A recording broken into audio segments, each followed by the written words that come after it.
কথা বলবে রাম নারায়ণ রাম নারায়ণ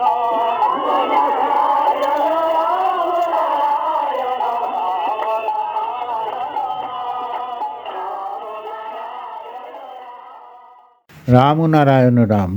ঠাকুর শ্রী শ্রী বালক ব্রহ্মচারী মহারাজের শ্রীচরণে শতকোটি প্রণাম জানিয়ে শুরু করছি। বিষয় শুভ উপনয়ন।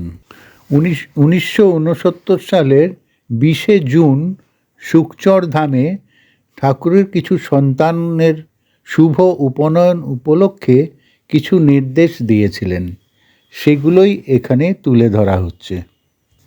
রাম নারায়ণ রাম।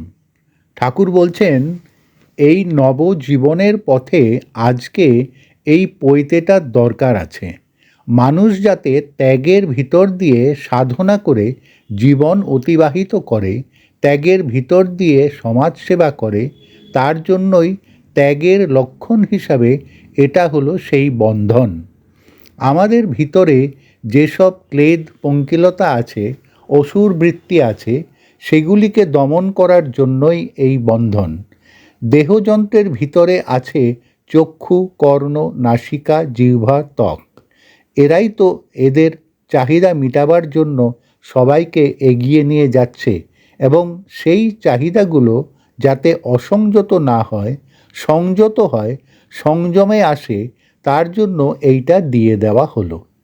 ব্যবহারিক ক্ষেত্রে পৈতা হলো সেই 9টা দ্বারের, নবদ্বারের 9টা নাম দিয়ে আমাদের সেই সব দরজাগুলোকে আমরা বন্ধ করছি। বন্ধ করে কি করছি? ব্রহ্মচর্য পালন করছি।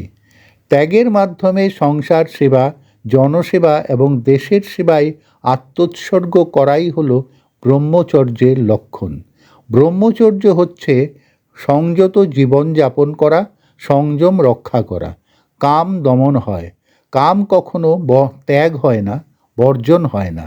কাম দমন করা যায়। সেই দমনের মাধ্যমে সুশিক্ষা দ্বারা সমাজকে সুন্দরভাবে চালিত করতে হয়। তাই আজ এখানে পৈতা দেওয়া হলো।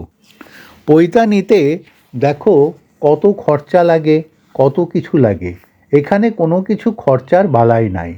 কোনো সামগ্রী, বস্ত্র, দক্ষিণা কোনো কিছু লাগে না। কোনো পয়সার খরচ নাই। হিন্দু মতে পৈতা দেওয়া হচ্ছে। পৈতা নেবার জন্য গুরুগৃহে আসবে এবং যিনি আচার্যদেব, তিনি এই বন্ধনের সূত্র গলায় গেঁথে দেবেন। তাদের মধ্যে থাকবে দিলের সম্পর্ক। এটাই পৈতার আসল উদ্দেশ্য। আমার নিয়মে, আমার আদর্শে ধর্মের দোহাই দিয়ে কোনো পয়সা নেওয়ার নিয়ম নাই। আমি 5-7 বছর বয়স থেকে দীক্ষা দিয়ে আসছি। হাজার হাজার ছেলে মেয়ে আমার কাছে আসে। আজ অবধি ধর্মের দোহাই দিয়ে কারো কাছ থেকে একটি পয়সা গ্রহণ করিনি। আমি 9টা করে সুতো তোমাদের গলায় দিয়ে দিয়ে যাচ্ছি। পৈতার অনেক মন্ত্র, অনেক নিয়মকানুন আছে। অত সব করার তোমাদের প্রয়োজন হবে না। গায়ত্রী মন্ত্র বেদের মন্ত্র। তোমরা সারাদিনে বা সকাল সন্ধ্যায় বসে একটু জপ করবে। গায়ত্রী মন্ত্র জপ করবে। এটাই পৈতার মন্ত্র। বলো, ওং ভূর্ভুবঃ স্বঃ তৎস বিতুর্বরেণ্যং ভার্গো দেবস্য ধীমহি ধিয়ো যো নঃ প্রচোদয়াৎ ওম। এই মন্ত্রটা লিখে দেওয়া হবে।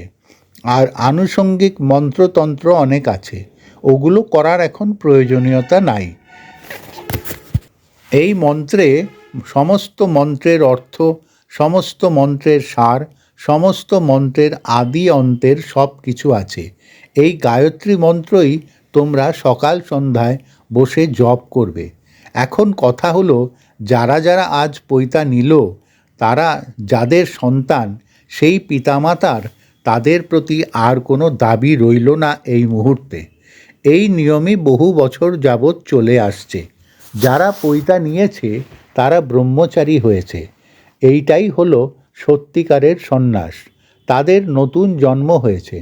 এই নতুন জন্মের নিয়ম হলো, ইচ্ছা করলে আচার্যদেব যিনি, তিনি সবাইকে বার করে নিয়ে চলে যেতে পারেন। তখন কোনো মা বাবা, আত্মীয় স্বজন কারোর কিছু বলার নেই, কারণ এদের উপর কারোর দাবি দাওয়া নাই। সন্ন্যাস গ্রহণ করে গৃহ ছেড়ে চলে যাওয়া আমার ধর্ম, আমার আদর্শ নয়।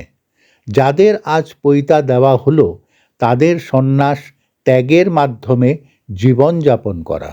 আমি তাদের মা বাবা, অভিভাবকদের জানাচ্ছি, তোমরা তোমাদের সন্তানদের ফিরে চাও তো? অভিভাবকগণ বলছেন, হ্যাঁ ফিরে চাই বাবা। ঠাকুর বলছেন, নিয়ম হলো, পৈতা দিয়ে আমি তো তাদের গ্রহণ করলাম, এখন এদের যারা অভিভাবক আছে তাদের ইচ্ছায় তাদের কাছে আবার আমি সন্তানদের ফিরিয়ে দিলাম। এই ফিরিয়ে দেওয়ার পরে পৈতা যারা নিয়েছ তাদের কি করতে হবে? গৃহে গিয়ে তোমাদের এই নিয়ম কানুনগুলো পালন করতে হবে। এইটাই হলো সন্ন্যাসের প্রধান অঙ্গ। সেই নিয়মের মধ্যে হলো, সকালবেলা ঘুম থেকে উঠবে, তারপরে বাথরুম সারবে, দাঁত ভালো করে মাজবে, তারপর জামা কাপড় ছেড়ে বসবে। 2 মিনিট বসো, 1 মিনিট বসো, তাতে কিছু আসে যায় না। কিছুক্ষণ বসে গায়ত্রী মন্ত্র জপ করবে। জপ করা হয়ে গেলে মা বাবা, আত্মীয় স্বজন, গুরুজন, স্থানীয় অভিভাবকগণ যারা আছেন তাদেরকে প্রণাম করে যার যা কর্তব্য কর্ম, লেখাপড়া, কাজকর্ম, যার যা কিছু আছে সেইগুলো সব পালন করবে। মা বাবাকে কেউ দুঃখ দেবে না। মা বাবার কথা মতন তোমরা চলবে। ধর্মের প্রধান অঙ্গ হলো, মা বাবাকে যে খুশি রাখবে, গুরুজনদের যে খুশি রাখবে, সেই সত্যিকারের ধর্ম পালন করবে। আর মা বাপকে আঘাত দিয়ে যে সন্তান গৃহ ছেড়ে চলে যায়, তাদের আমি দেখতে পারি না। এরকম হাজার হাজার সন্তানকে আমি বাহির থেকে নিয়ে এসে ঘরে ফিরিয়ে দিয়েছি। তোমরা আগে কি ছিলে না ছিলে আমার দেখার কোনো দরকার নেই। মা বাপের উপর অশ্রদ্ধা যেন না হয়। তাদের প্রতি শ্রদ্ধা রেখে তারা যা বলেন সেই মতো তোমাদের কর্তব্য কর্ম করবে। মা বাবার চেয়ে বড় গুরু আর কেউ নেই। তাদের আদেশ নির্দেশ সুন্দরভাবে পালন করবে, তারপর সেই মতে চলবে। শরীর যাতে সুস্থ থাকে সেই সব জিনিসই সেবন করবে। ধোঁয়া খাওয়া, চা খাওয়া, এগুলো শরীরে মোটেই কাজে লাগে না। ধোঁয়া বর্জন, চায়ের প্রয়োজন নাই যখন, সেটাও বর্জনের ভিতর থাকবে। আর অস্বাস্থ্যকর খাওয়া তোমরা কেউ খাবে না। যার যেরকম জোটে সেরকম খাবারই খাবে, একটু ভালো। অযথা বানিয়ে বানিয়ে মিথ্যা কথা বলবে না। কারো বিরুদ্ধে নিন্দা সমালোচনা করবে না।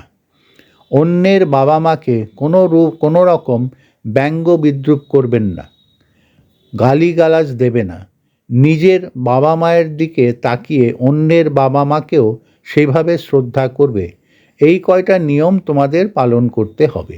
তারপরে পড়াশোনার দিক থেকে যতটা করা দরকার ঠিক সেই মতো করবে, সেই মতো চলবে। তারপরে বাজে খরচা করার জন্য পয়সা চাইবে না। বাবা খরচা দিল, পয়সা নিয়ে সব খরচ করে ফেললে, তারপর বাড়িতে এসে বানিয়ে বানিয়ে বললে যে এই খরচা হয়েছে, ওই খরচা হয়েছে, তা কখনো করবে না। গলায় যখন আমার হাত দিয়ে পৈতা নিয়েছ, ভুল ত্রুটি যা করার আগে যা করেছ, আমি আর এখন কিছু বলবো না। আজ অবধি তোমাদের সব অপরাধ ক্ষমা করে দেওয়া হলো, বেদমন্ত্র বলছেন। তারপর যার যার জীবনে যা কিছু ত্রুটি বিচ্যুতি, অপরাধ, ইচ্ছায় অনিচ্ছায়, জ্ঞানে অজ্ঞানে যা কিছু করেছ, আজ সব কিছু থেকে মুক্ত হয়ে তোমরা পবিত্র হয়ে গেলে। আজ তোমরা নিষ্পাপ, নিষ্কলঙ্ক। সুতরাং আজকের দিনের পবিত্র দিনটি আর যেন ক্লেদ পঙ্কিলতায় না ভরে। তোমাদের আচার্য, তোমাদের গুরুদেব, তোমাদের ঠাকুর আজ সব কিছু অপরাধ থেকে মুক্ত করে তোমাদের পবিত্র করে দিলেন। কত অন্যায়, কত ত্রুটি বিচ্যুতি, মিথ্যা, ছল চাতুরি, কত কিছু এক একজন করেছ, চিন্তা করে দেখো।